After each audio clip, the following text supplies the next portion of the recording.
સુરતના ડિંડોલી વિસ્તારમાં સાસરિયાના ત્રાસથી ત્રસ્ત એક પરિણીત યુવતીએ ઝેરી પીને આપઘાત કર્યો હોવાનો પરિવારનો આક્ષેપ છે। પરિવારના મતે છેલ્લા કેટલાક સમયથી યુવતી માનસિક ડિપ્રેશનમાં હતી। પોલીસે આપઘાતનો ગુનો નોંધી તપાસ શરૂ કરી છે।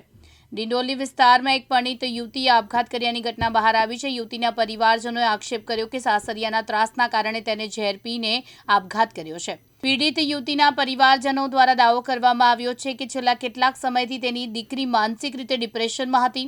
સતત ત્રાસને કારણે તેની આ દુઃખદ પગલું ભર્યું છે। ઘટનાની પોલીસને માહિતી મળ્યા બાદ સ્થાનિક પોલીસ સ્ટેશનમાં આપઘાતનો ગુનો નોંધાયો છે।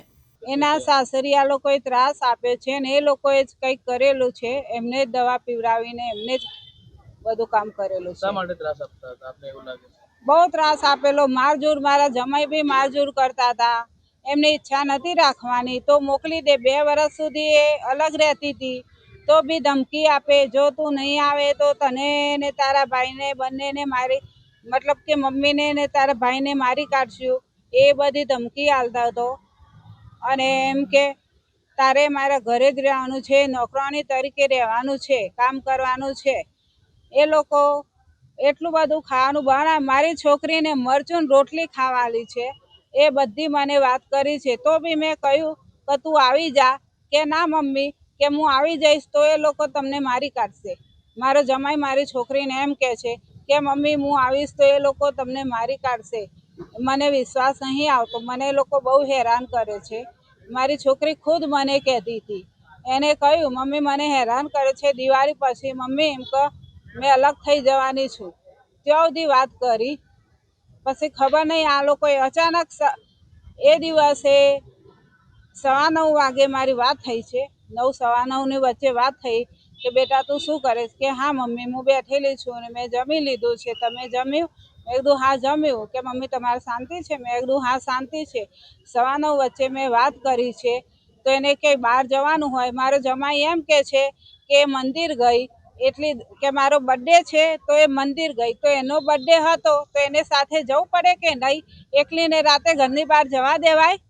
તો એ કહે છે એ તો જઈ, તો મારો કહેવાનો મતલબ એમ જ છે એ એકલી જઈ તો એ લોકો એમ કહે છે રિક્ષાવાળા ઉપાડી ગયા, તો એમને જવા દેવાની જરૂર જ નથી ને। રાતે કોઈ મંદિર 10 સાડા 10 કોઈ મંદિર ખુલ્લું હોય, જોયું તમે કોઈ લોકોએ? એટલા વાગે મંદિર તો ખુલ્લું હતું નહીં ને। તો ઘરવાળાની જવાબદારી આવે છે કે ભાઈ ઘરની બહાર બૈરું કોઈ રાતે જઈ નહીં શકતું, એમનું ધ્યાન રાખવું પડે, બધું એમની જવાબદારી આવે છે।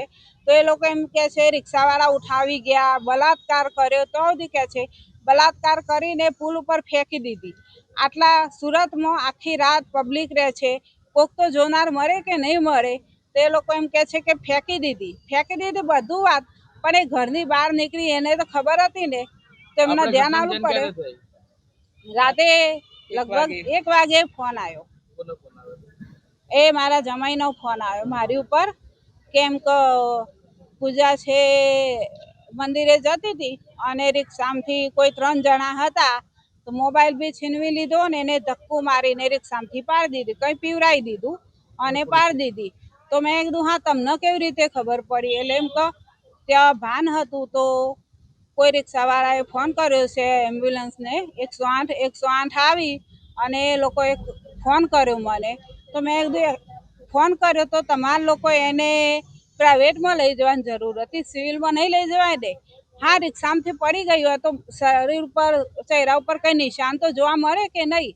ચહેરા ઉપર કંઈ નિશાન બી નથી, પડી ગઈ હોય તો થોડું તો વાગે કે ના વાગે? તમારું નામ શું છે અને કયો પ્રોટેક્શન લાગે છે તમારું? શશિકાંત નામ છે।